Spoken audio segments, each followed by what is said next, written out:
All right. So Prakash, Vikas Chawla, they are all our regular sponsors. You won't get an opportunity like this in a public forum. You'll have to pay for the advice. Oh, yeah, I'm Just available explain anytime. it. All right. So we have got 23 now. I would just like to start the meeting. Okay. So welcome, members and invitees. Um, we have two new faces joining us today. One is Sid Cherian. Siddharth Cherian is Christie's son, who is located in Manila. He's been kind Oh, enough to Sid. join us. Yeah. Yeah, some of you know him, so he's there as well. Oh, you're in Manila. Okay. Yeah, Yeah. we also have Lata Kumarasamy, who is heading Tanker Foundation. She's a guest of Heyman, so welcome, Lata. Right. That's a nice. Thank you for allowing me to join this meeting. It's nice to be here. Thank you. Thank you so much. All right. So welcome all to the 102nd meeting of the British Business Group South. Normally we will kick off with a word from our chairman, Christy Cherian. Christy has decided not to speak. He's at rest, and I'll tell you why, because I'm here to read out a message from him. So I'm just going to read it out. He says, hello to all our good BBG members. Some of you may have heard that I did a COVID test last week and came up positive.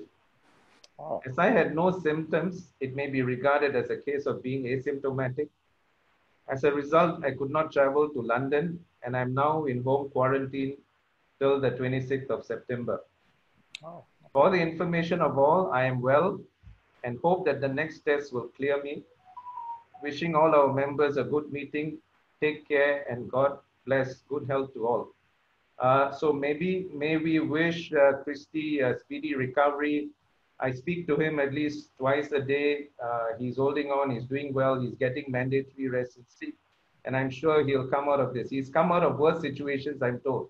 Probably Sid, his son, has seen a lot more scarier moments, because Christy has been a phenomenal healthcare case.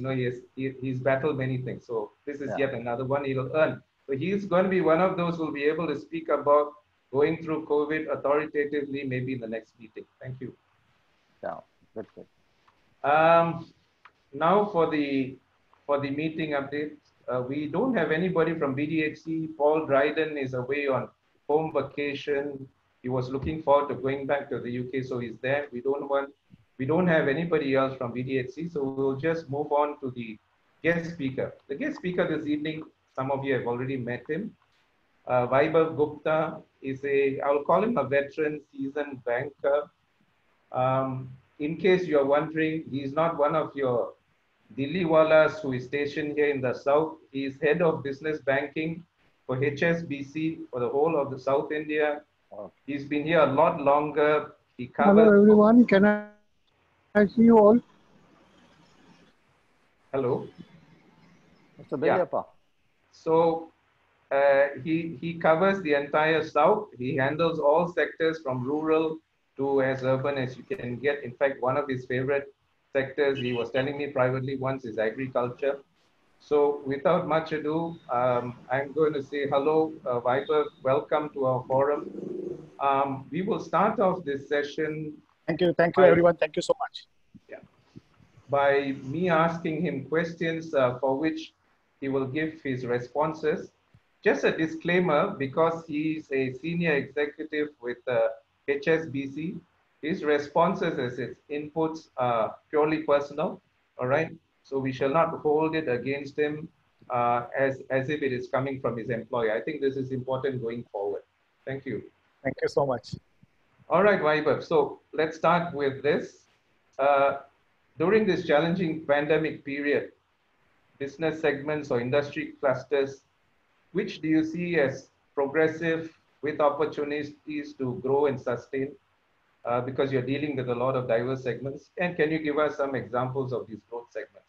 Over to you, Vaibhav. So I think April was a washout for almost everyone. There was no business for almost everyone except for those who were in essential services, and that too on a very, very, very limited scale. Things started opening up post middle of May. And So what we have seen is FMCG industry related to food, agriculture, packaging. These industries have done really well. I think some of them before this call started mentioning. I was hearing that IT had done really well. Suddenly, we have now 4 members in the home. Everybody wants to have their own individual piece of laptops to do their online classes or online yogas or online activities. So mobile sales have increased significantly. The accessory sales have increased significantly. So IT electronics have done really well. Some of the industries have now, in last 3 months, picked up quite well. In fact, auto, which was not doing so well even in pre-COVID times, two-wheelers have really picked up. Tractor business have picked up. Tractor business is having a great of a time. They are having a ball of a time in last couple of months. So farm equipment, tractor on the auto side have seen a decent recovery. Small passenger cars have seen a very decent recovery. And if I were to look at few economic indicators, for example, steel prices, I'm not sure how many of you have linkages to steel. Steel prices in last 1 or 2 months have seen a sharp increase. Now, to me, that's a real good indicator of how the economic activity is moving in the direction which it should be. But I think the only challenge is we are still living in very uncertain times. We don't know what. I heard a rumor in the market floating around, in which I think the clarification came that there could be another possible lockdown. Now, if that happens, then I think things will become more difficult, which I think unlikely. India can't afford another lockdown. That's what my personal assumption is. And I think what is also happening is today is, for example, is the last day of Shraddh season, which is a Mahalaya. Okay. And from tomorrow onwards, a lot of festival season would open up. So, for example, some of my customers who are into garments and textiles, they have struggled a lot. I mean, if I were to look at, I have not bought any shirt and pants in last 6 months. So garments, textiles have really struggled, and everybody is looking forward for this festival season to come, which is hopefully going to start from tomorrow onwards. So I think things for most of the industries in last 2-3 months have improved quite a lot. I think everybody is now quite busy. The workers are coming back. The factories are running almost to the 70-80% of the capacities which they were at the pre-COVID level. So I think economic activity has picked up, but I think there is still a sense of some bit of a skepticism with regards to the number of cases rising, and hence could there be another possible lockdown? What could be the other impact? That is going to be challenged. But exports have picked up. India had this benefit of, for the first time in 17-18 years, a current account surplus, which means we exported more and imported less. So our foreign exchange reserves are much better. Ambani sir has been able to be very kind. They still have been able to generate a lot of FDI for India. India is still attracting a lot of FDI. We see almost daily one good investment happening in new age economy businesses. Startups are still getting FDIs. So I think last 2 months, I would say decent pickup, but yes, still a bit of a skepticism. Right. Thank you, Vaibhav. That sounds like a bit of good news, with all the bloom. So just to give, sorry, I just missed one point. So for example, we did a session with CRISIL, and one very interesting thing came out is that this year, the sowing, which means the seed sowing, has increased 17% more. It's at a historic level. Now, there are 2 reasons to it. One, we had a good monsoon, and we're still having a good monsoon. Second, there were extra labors at hand on the farm side. So labor which migrated from industrial places, went back to their hometowns. So there were more hands to plow. So what has happened is this year, the agriculture income is going to see a very sharp, increase, hopefully, which has led to, a consumption of fertilizer. Power situation, as I think somebody was mentioning, is more better. I don't know whether you read this news today. This year, this month, the petrol sales are higher than the pre-COVID level. Okay, so that means the logistics is picking up, the diesel sales have increased significantly. So I think some of these indicators indicate that as we move on to the more active season, more business season, anyways, these 2-3 months are a lean season for a lot of businesses. I think things will hopefully be more better from here. Thank you, Vaibhav. Of course, we are also in a month where it has been unlocked for a lot of states in the south. So people are beginning to move out. So there's a lot more consumption and traction and activity. You know, in March, when the COVID and lockdown was announced, working from home was touted as the way to go. Government was propagating it. Industry clusters were. A lot of people were forced to try and start working from home, especially those who are not used to it.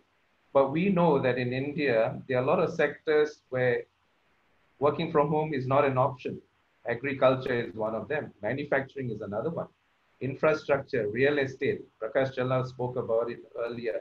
Primary healthcare. All right. So all these segments, logistics. I mean, you can do all the work in your back office, but the actual shipping, delivery, transportation is all very much real-time work. Amongst your clients, do you see a lot of activity coming back? Is there confidence? Is there traction, Michael? Yeah. I mean, we are now hearing from our customers, especially on the manufacturing side, that the workers who left are now pleading them to take back.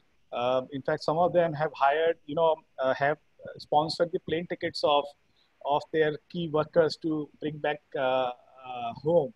So I think and once the train services resume, I think interstate bus movement has already been allowed. So therefore, from that perspective, the migrant labor had started coming back. Interestingly, say work from home, obviously, and I think that's the reason why I was asking Mr. Prakash is what is the activity on commercial real estate. I mean, for most of the IT companies whom I speak to, everybody is reviewing.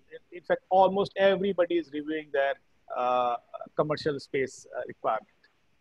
And people are now saying that if we can work with almost not everybody in the office, we can at least work with 50-70% being in office.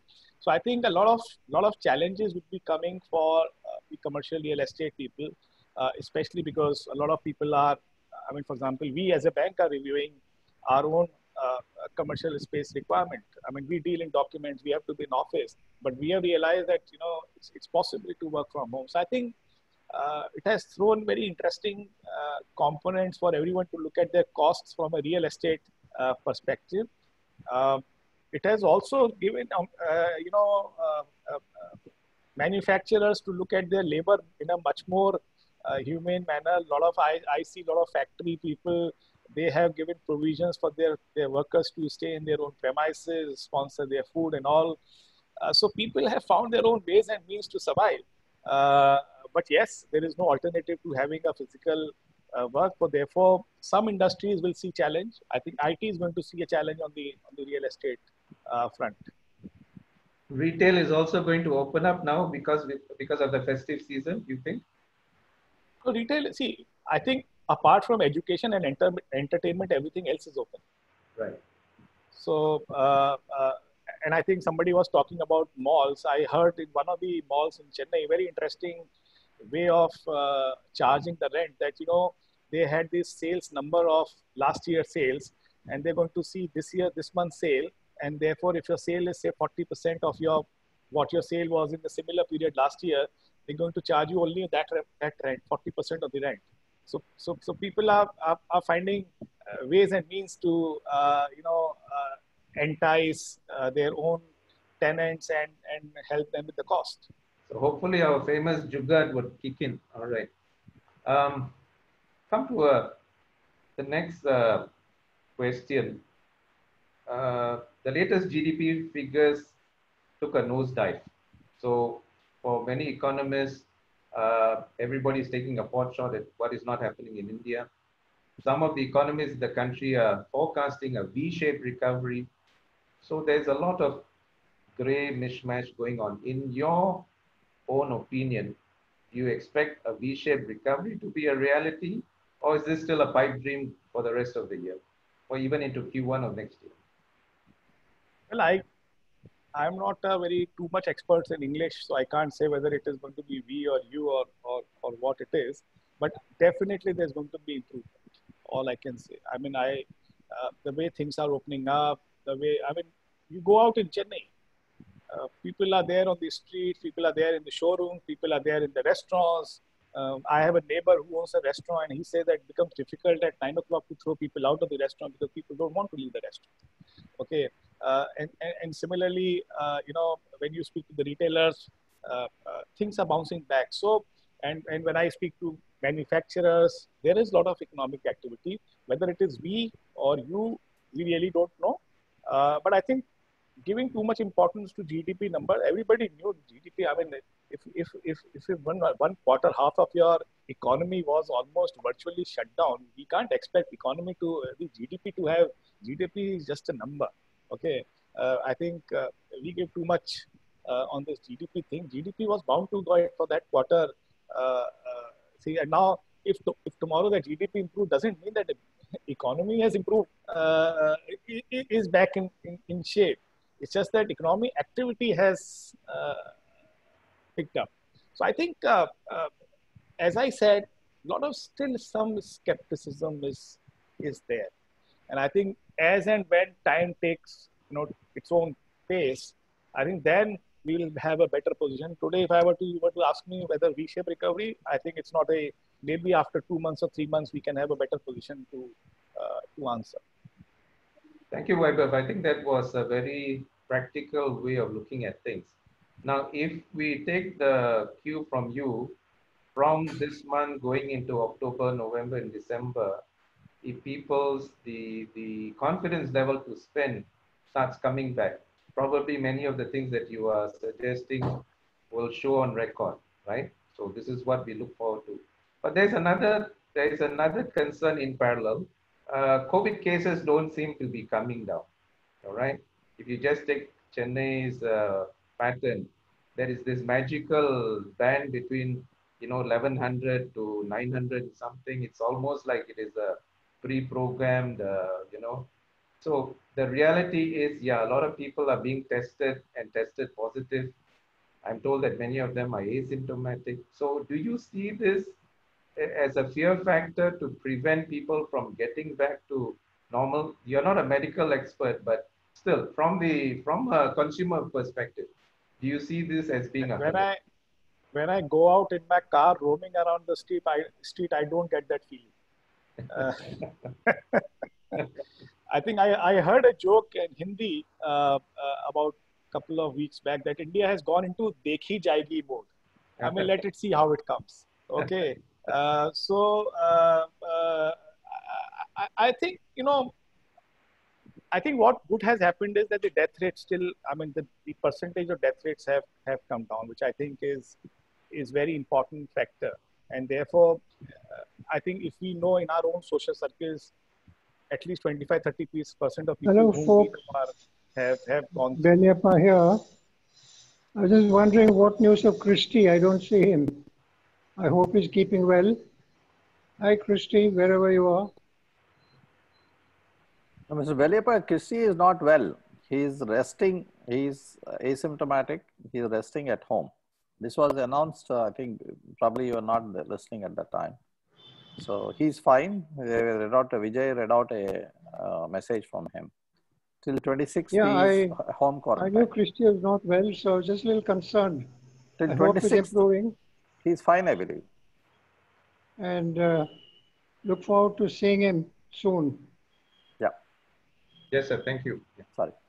Yeah, Vaibhav, please go ahead. So I think, so from that perspective, we are still much better off. And I think that fear factor seems to be winning away. And I think everybody has realized there. But as I said, things are evolving. How bad? I mean, Europe is now seeing some bit of a second wave. So I think this is going to stay with us at least for some time, till such time vaccine comes or something happens, something magical happens. Okay, thanks, Vaibhav. The next thing is specifically your activity. You are in head of business banking, basically lending. Are the MSME sector still facing a cash crunch, working capital, problems? What are banks like yours and others, your fellow banks, what are they really doing to ease this cash flow? Because if you listen to what is happening at RBI level, they say it's all up to the banks, so we're not getting a clear perspective. Can you just share your insight? No, obviously there has been challenges in the business. Costs have remained same, while people have done a lot of measures to reduce their costs. Some employee retrenchments have happened, salary reductions have happened. So people have tried to manage their costs. But yes, cash flows are challenging. The debtors, the receivables are getting stretched. People who had money or are facing, realizing money from their debtors. So we have extended, we have increased the debtor measurement cycle when we arrive at a limit assessment.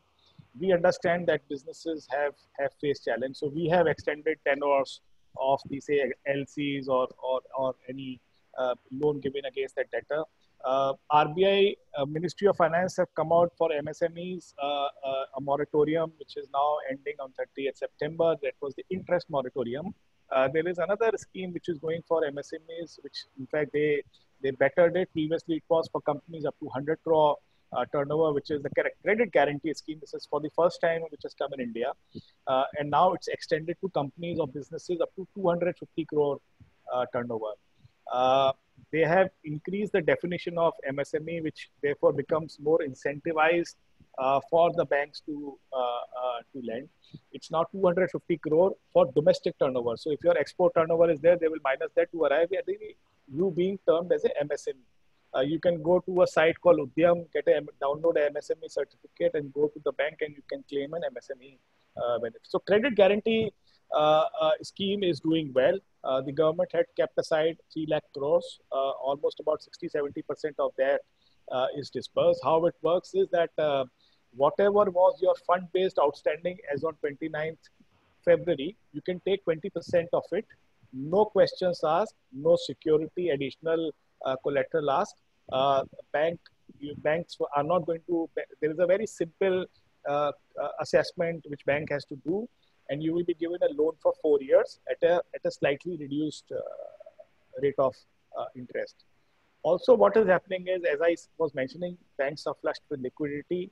Interest rates have come down, are dropping down. So the deposit rates are also dropping down. That benefits, as and when it happens, gets passed on to the customer. Obviously, the interest rates are a function of risk associated with that asset. Certain lending is more riskier and hence it attracts more interest, but certain lending doesn't attract that much of risk associated. So therefore, it's a risk weighted pricing which is right now prevalent. But I think a lot of efforts are there from the bank side. At least we can tell about ourselves that we have supported the MSMEs quite well in terms of supporting them with additional working capital, increasing their working capital tenor, and all that. Thank you, Vaibhav. I think that was useful. So, one last question before we end this very useful session. From your own perspective as a bank, you obviously have a lot in the business community who become your stakeholders as well, because it's a transaction. Any advice you would like, if I were to ask you, if there are 3 things that you would offer to business owners, entrepreneurs, even people who are in startups for this challenging period, rest of the year and going into the first half of next year, what would they be? What is it they should be looking out for? So one of my customer on a lighter note said interestingly that he said he has reset his clock 2 years back. Okay, and he's feeling happy. Okay.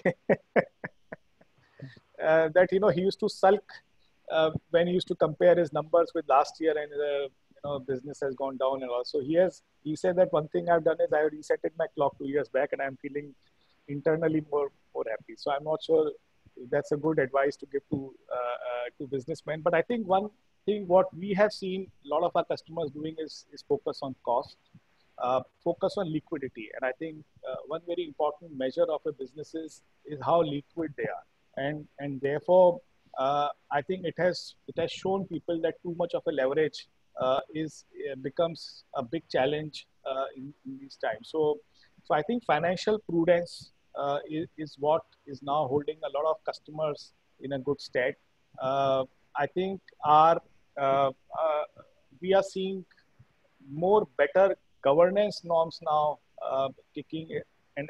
And I handle the SME segment, and we now see a lot of balance sheets seeing more improvement. GST has enabled a far more transparency in what numbers what used to come to us.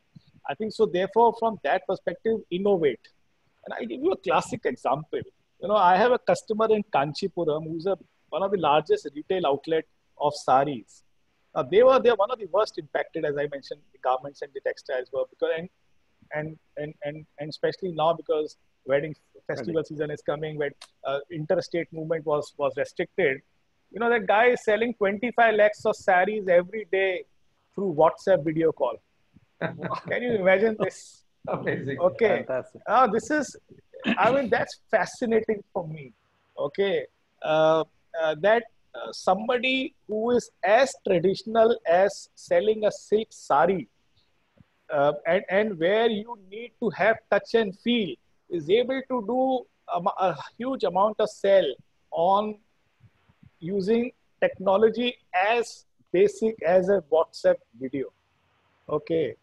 Now that shows the resilience of Indian businesses. And I think that's where, it gives us even more hope that people will innovate. People will think out of the box. And when you do that, he says that he's now have another business vertical ready, which he had not thought 5 months back. So this is just one example. So many examples are there where people are innovating, people are thinking of reducing costs. But again, we have short memories, so let's see how it goes. Thank you so much, Vaibhav. I want to thank Vaibhav for coming on despite his busy schedule. He is also working from home, but his work timings, he even works into the evenings and night. So thank you for offering us your time. I'll encourage you to stay on while we move to the next segment. We next have a panel discussion. I'd like to call upon Hemant Srivatsa to introduce the panel and also the subject matter. Hemant, thanks, Vijay. Thank you. Okay, the panel discussion today, the subject is quite interesting, and the subject is titled, Why Connecting Traditional and Digital Communication is Vital for Business, Everyday Business Today. The panelists that we have are Mr. Vikas Chawla, who's the co-founder of Social Beat, Dr. Kamesh Vaidyanathan-Swamy, who's the director of Fame Advertising, which is a 36-year-old advertising company. And the discussion will be moderated by Dr. Kalyani Suresh, who's a doctorate in mass media and vice chairperson at Amrita Vishwa Vidyapeeth. Dr. Kalyani? Yes, good evening. Thank you for the introduction. I'm happy to be here because I suppose I'm the only academician here among business peers. So thank you for giving me this opportunity. I'm looking forward. Take it forward, Doctor. Vikas and Kamesh, if you can just come on. Hi everyone, great to connect.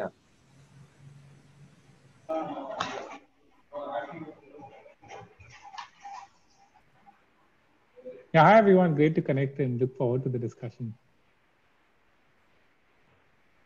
Kalyani, you can start, Kalyani. Yeah. Kamesh and Vikas, can you all hear me? Yeah. Yeah, Yes. thank you. So it was very interesting to hear Mr. Vaibhav when he was talking about the resilience of Indian business today. That businesses have taken to WhatsApp selling and are still making profits. So that is a wonderful start to today's panel discussion.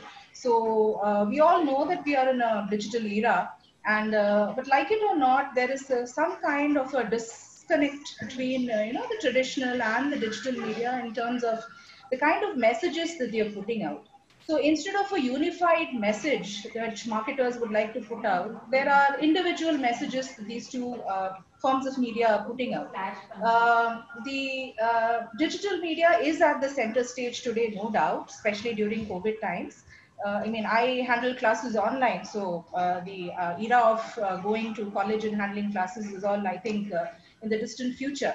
But we cannot discount what traditional media does, because traditional media is still doing a lot of good work in terms of branding and marketing.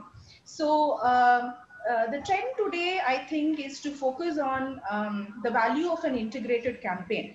What this integrated campaign should do is bring creative ideas and also marketing strategies that should transcend the mediums. So the very pertinent question that I think this panel discussion can handle today is how can businesses or brands make this crossover? Some businesses look at only traditional media, wary of getting into digital. Some are very digital pro and think traditional media is, defunct. So how can they make this crossover? Because rather than putting all eggs in one basket, the good thing would be to probably have a marriage of convenience between these two media. So, and we've also seen a major industry reshuffle in the last few months. So, if I could call on Kamesh, who represents the traditional media aspect. So, Kamesh, could you let us know if you've noticed any major seismic shifts or changes in the kind of traditional media landscape that you've seen probably across the last few months? What has been the traditional media landscape like? And I would, after Kamesh, I would also like to pose the same question to Vikas, who could probably talk about the digital scenario. Let me start by saying thanks for having us today. Good evening to all and to wonderful Dr. Kalyani and Vikas. I'm sure most of us know what traditional communication is. Traditional channels includes newspapers, magazines, television, radio, flyers, and direct mails, etc. Last 5 months has been totally unprecedented, and there has been a pattern in which media has been consumed. Of course, television has been the primary source of entertainment and information. So nice listening to you, but I must take your leave. I have to disconnect and go for another meeting. So all of you keep safe. Till we meet again. Take care. Bye. Can I continue? You're not really making any money. Yes, Mr. Kamesh, please go on. Yeah. Of course, television has been the primary source of entertainment and information. And definitely there has been a fragmentation of consumer attention, and brands have been consuming media across platforms and various distribution pipes. Content has become the key word today for any media, and television is definitely here to stay. What is going to change will be TV, digital and OTT platform. And platform is the new term that is coined now and which has reached us much faster than we have anticipated. We have fast forwarded the digital and OTT platform in the last 5 months. OTT gives online originals, contents and various languages. As India, if you see, we are definitely national wise, we are a movie buff. And I'm sure most of us can't visit going to theaters in the near future. And I feel that OTT and TVs will be the order of the day in terms of watching movies. And as far as an advertiser is concerned, TV will continue to deliver mass reach and affordable and value for money to marketers can communicate easily. Having said that, digital media is there to stay as well as the platform for marketers to build their brands.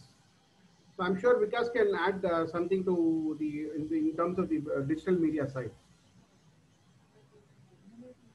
Absolutely, Kamesh. I think, valid points. I think a lot of the world has shifted in the last 6 months. And I think what we're seeing is that a lot of the acceleration that could have happened over the next 2-3 years in terms of digital adoption, e-commerce adoption, even education and edtech adoption, a lot of that has actually happened now in the span of 5-6 months, right? And I think in terms of just the sheer scale which we're seeing is phenomenal, right? From, I think even the UPI transactions and direct transactions online, we are seeing a 70 to 80% growth there. In fact, Google released a report some time ago, about 2 weeks ago, where they saw that there was a 45% increase in the amount of time that users are actually spending online, right? So across channels, across OTT, like Amish was saying, so your Hotstar, Amazon Prime, Netflix, but also at the same time, you're also doing a lot of transactions online. You're buying from Big Basket, you're buying from Amazon, you're buying even from your nearby vendor through WhatsApp and getting it delivered. So a lot of that transaction, and Vaibhav in fact gave a great example of WhatsApp, right? In fact, we're working with a large retail store in Chennai as well, where we're doing 500 calls a day, which is setting up 500 WhatsApp video calls a day, which is already happening, and sales are happening through that, right? Because customers are not walking to the store. They of course have an online website and all of that, but WhatsApp becomes such an easy way to communicate. So I think these shifts have been really, really phenomenal. And I think across channels, even Hotstar is seeing phenomenal growth over the last 6 months. So I think lots is happening.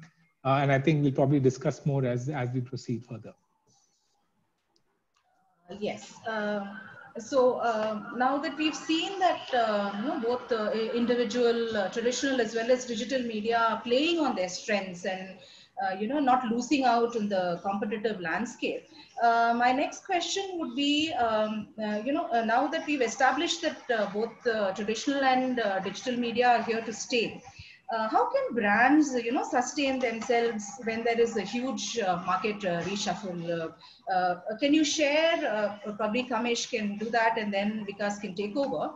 Some key points from your experience, in dealing with competition in your own media landscapes, in terms of marketing strategies or consumer behaviors. Has the consumer behavior or marketing strategy been fundamentally altered? How are things evolving in the traditional and digital media landscape? Yeah, maybe I will just talk about few of the case studies that has happened in the recent COVID time. See, marketers have been making ads with fun or funny, but that has become inappropriate. Say, for example, if you take the Cadbury's ad, you're licking your lips, licking your fingers with the lips and other things, now can't be the order of the day. Like the Axe effect, when you use the Axe brand, you feel a lot of girls coming around you. So those ads have been pulled out actually today as a brand.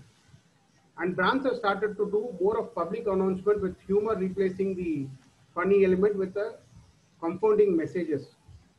If you take for example, the Burger King, how they have re-strategized themselves, they were asking customers to come to the store to have. But today they say you stay in your couch and order in your WhatsApp, we will come and deliver.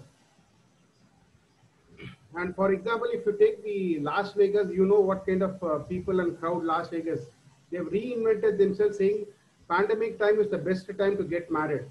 Come to Las Vegas. And so most of us might say there's never a good time to get married, but Las Vegas now is rebranded themselves as a wedding destination. And it's actually wedding season, and Las Vegas has evolved as a wedding destination with hotels opening unique marriage services with event coordinators with less people and more opportunities. Eiffel Tower has actually started a similar concept, creating a chapel on the clouds. And more exotic locations have started to do these kind of services.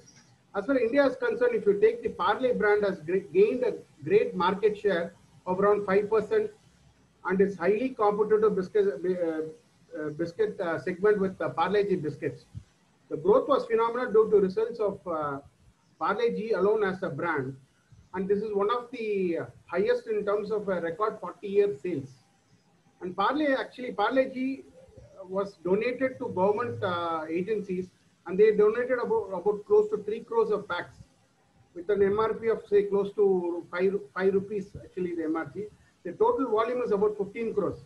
But what has happened is by doing this kind of a concept, Parle has increased their advertising premium, advertising budget with premium brands actually. And what has happened is since the Parle G has created a brand awareness for the premium products, the Parle G is now rewritten their strategy in terms of trying to say that 25% of revenue from premium range will hit them in next 2 to 3 years. And Domino's actually, they came out with the concept of saying we will not use their hand at all, right from manufacturing to delivery. And they say the only hand that includes the only hand that touches the pizza is your while you are eating. It is proven that during the crisis or recession, brands and companies keep investing and keep their message out. They actually come out much stronger. Right. So these case studies, Kamesh, that you've talked about, they talk about reinventing existing brands, a kind of a new avatar. So my question to both Vikas and you would be, should existing brands and companies, develop new products to align to this new reality? Would that be a kind of a marketing strategy that they should look at? Because consumer spending is now different. There are certain industries where consumers spend and some don't. So do you think products should now align themselves to a new reality and brands should be looking at new products? Because you want to take it, I'll take it. Yeah, I can add and then you can add on to it, Kamesh. So I think, yeah, definitely, Dr. Kalyani, I think one is obviously you need to stand out in the market, right? Because everyone is trying to be empathetic, everyone's trying to connect with the audience, everyone's trying to say, hey, stay safe, stay, have social distancing. So everyone's saying the same language, but how do you really stand out in the market is definitely something, even in the online world, we are seeing a lot of it happening, right? Because, for example, we're working with an e-commerce brand where we actually did an amazing campaign where we saw that everyone was missing their office, right? All of us here want to go back to our office, work with our teams. We said, what about the office missing you back, right? So we actually made each of the office items speak back. The air conditioner, the coffee machine, the laptop, the pen. And we really made it something very interesting to stand out because that's how you are able to catch attention, but still bring in the context that the office is empty, but you will get back to it in some time and come there. I think your specific question on the products itself, absolutely. I think one of the things we were noticing, in fact, was that the cameras in many of the laptops, in fact, is not great, right? Because it wasn't designed for work from home at all. So that's something we are actually now seeing a lot of devices saying that these devices are actually meant for work from home. They are meant to have better mics, meant to have better cameras. And I think that's one angle of it. And of course, there are many brands that we are working with, even in the personal care space, that are actually bringing out products which are more tilted towards healthcare, more tilted towards a COVID-friendly world, which is the innovation that they are trying to do. But I think across the board, be it in terms of the pricing, the kind of product, a lot of innovation and a lot of disruption is happening. And that disruption, some of it is what brands are doing themselves.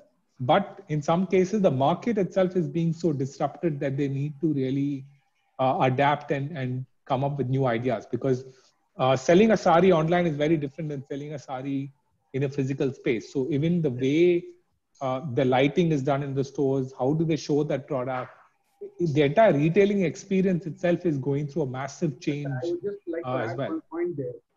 Yeah. What has happened is a brand like Nalli has not done that kind of a concept by trying to go online actually. They're trying to show actually. They say that the store can come as a WhatsApp or it can be online. But the touch feel and other things are very different to a silk saree basically. So that kind of a concept has not worked actually for this kind of a pandemic. But unfortunately, what has happened is everybody wants to rush because they don't know what's going to happen tomorrow. So this is kind of a man-made problem, and it is actually throughout the world is a similar problem actually. See, some of the products might, like Vikas said, the cameras and your audio systems and other things. We never thought that we are going to be using it so much now. But everybody wants to now showcase in terms of trying to say, let me be a little better when I'm going to present myself in an online classroom or an online environment. So that is where these kind of products are now speaking. But if you take the real same thing, the touch feel factor, then it becomes very, very difficult actually. Right. So do you think, since we've touched on this topic of engaging with the consumer, the basic difference between traditional and digital marketing is in a sense of personalization, where traditional marketing appeals through, the strategies in creative, but it's mass communication. But digital strategies could be more niche, appealing to specific consumers. A case study comes to mind where Pepsi, they had a very traditional way of marketing, and then suddenly one day they decided to go rogue and take only digital. But that was a huge flop in the market. People didn't like the way Pepsi had their digital campaign. But the same thing when Coke they attempted their Share a Coke campaign. So that was to personalize the bottles with their names. So in a sense, do you think there is no one size fits all approach, and it depends on the kind of the category of the product that you're talking about? Can we have a one size fit approach? Because since Kamesh says bringing Nali down to a WhatsApp sale would not really resonate with what the brand stands for, while a whole lot of other marketers, it would be in sync with what they stand for. So do you think there is this, again, what I mentioned, this disconnect? Actually, the biggest challenge here, I'll tell you, maybe Vikas can add 2 points there. See, when we look at brands, we generally think in terms of traditional creativity, basically. So I can't take an, say, a 20-second Pepsi ad and put it on Facebook or any social media. So actually, if you see globally, worldwide, we've been challenged in terms of the creativity actually. When we do the creativity, we only start with the traditional angle first. We try to look in terms of how to, say, advertise that in a newspaper or in a television platform or a theater platform. But generally what happens is that the start itself maybe, see, today if you have to reinvent in terms of the creativity, we should have 2 parallel strategies and say, in terms of trying to do creativity exclusive for traditional platform and creativity exclusive for digital platform. I'm sure Vikas might agree with what I'm saying actually. Because if you say, so I have to put a 30-second ad in Facebook, it's not going to work. It will just be only a 5-second, or somebody just may skip it and then move on actually. Vikas?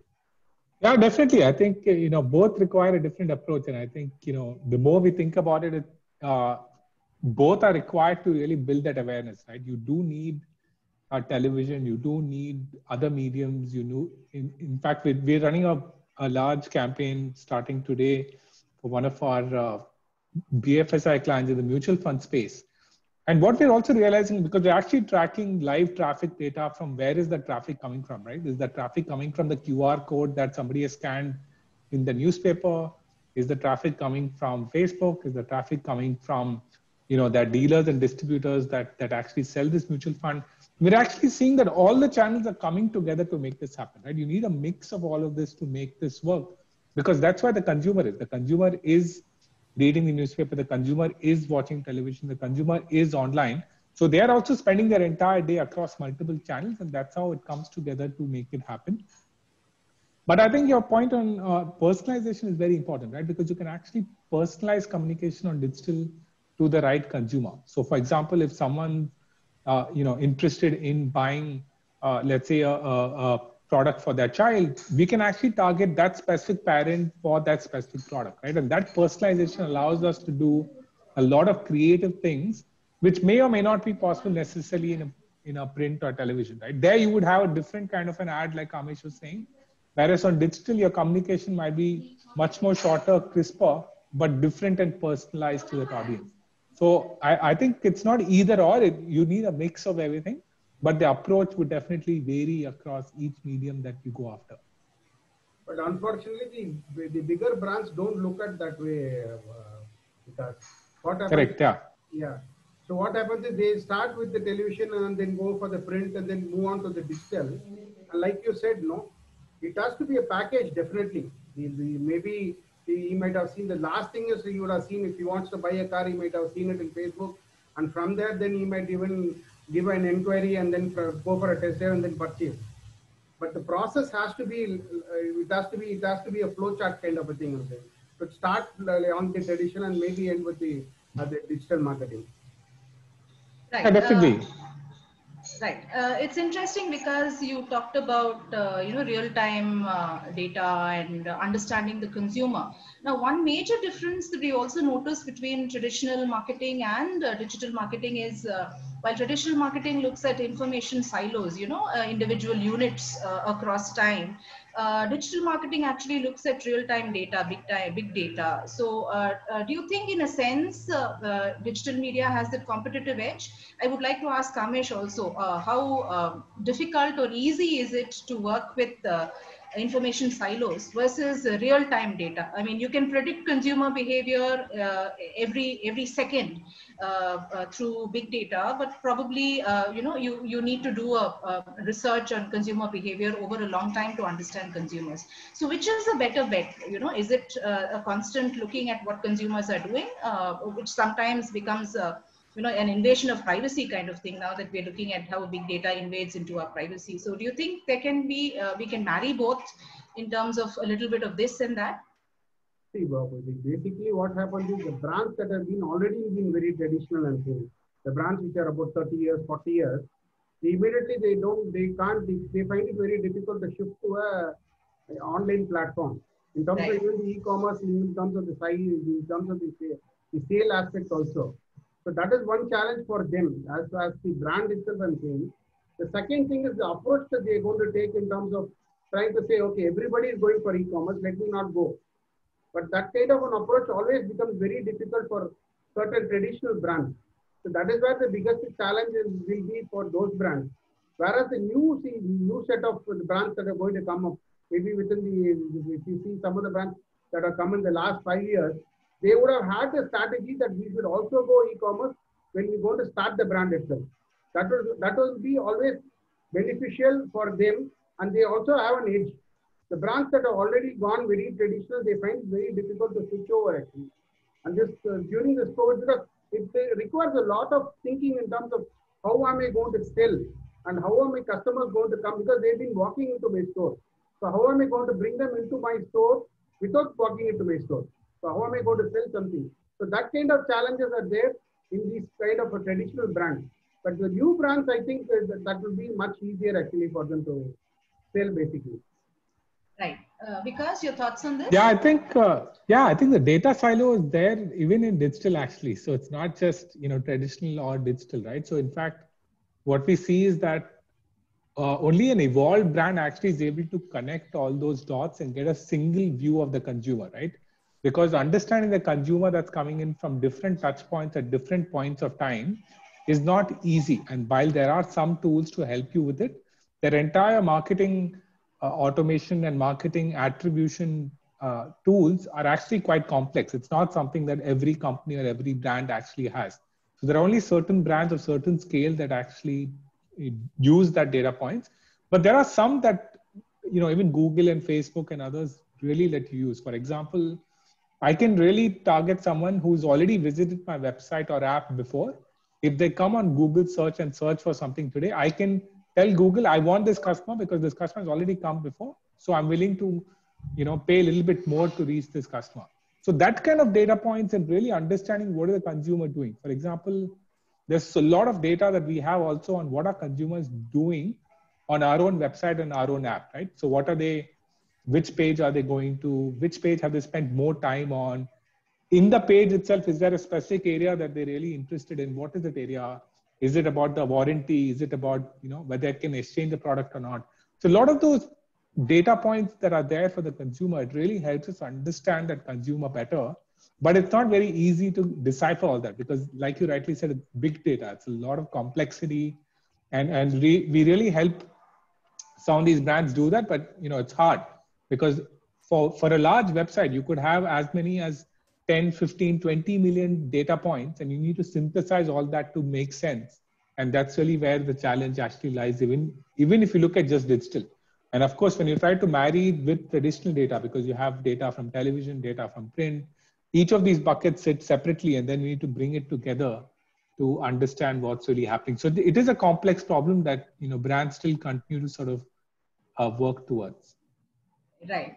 And it's very interesting that before the panel discussion started, the members were talking about certain industries faring well, doing well even amongst the COVID situation. So we do have probably rays of sunshine among dark clouds. So I'd like to hear from both of you in terms of which industries you think have fared well even amongst the COVID scene, and we are very curious to know why. I mean, what are the reasons that certain industries have fared well, apart from the fact that they are indispensable, such as healthcare and maybe gaming, because the entertainment sector has boomed because people are stuck at home. So why is it in terms of is it because of the way they've marketed themselves, or could you? I mean, very curious to know.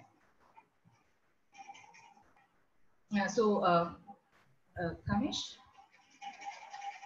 Kamesh, I think you're muted. Hello? Yeah.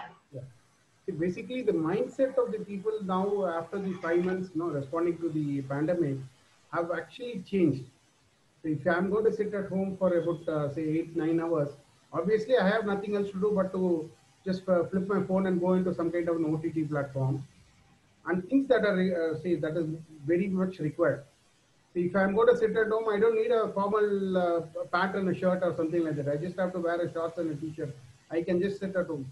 So the mindset itself has changed, because the pattern itself has gone that the home cooking has gone up tremendously. About 40% consumption has gone into the home cooking in terms of the revenue that is you have generated actually today.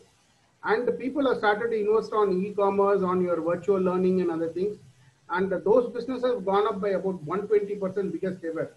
And if you take the e-commerce, it saw the 10 years growth in 3 months time actually. So some of these I see, several businesses in agriculture, health, essential retail trade have posted a tremendous growth in last 5 months actually. So it all depends on the kind of mindset that you have as a human being towards what you want to buy and what you want to keep yourself for the next to say. Because since we don't know, maybe it might take another 5 months for us to get back to the normal. So the next 5 months, maybe the mindset is only to just work on these kind of concepts and then go on with our lifestyle basically.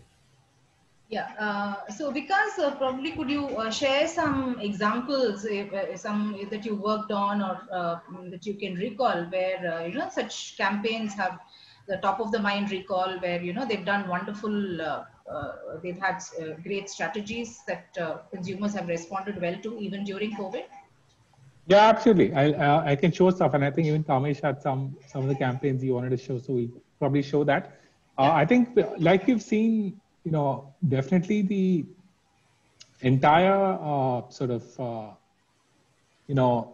gaming industry, like you said, education and edutech, those have really shot up because of change in behavior, right? The other places that have really grown, as Kamesh was saying, was definitely the food space. In fact, that's the number one insight we were able to get even from Google itself on the fact that people are looking for new recipes. They're looking to even buy packaged food because they're sitting at home, and especially during April, May, June, when most of the country was shut, I think food brands were all over the place trying to do a lot of different things, right? So I think that's where a lot of it was happening. And I think even Kamesh had put down a lot of interesting stuff. You want to talk about this, Kamesh? So these are all your common things. You talk about the MSD, mask, safety and distancing. So you should remember in terms of MS Dhoni. So some of them, they started the campaign with the basic, so maybe you can just show the Coca-Cola in terms of the distancing.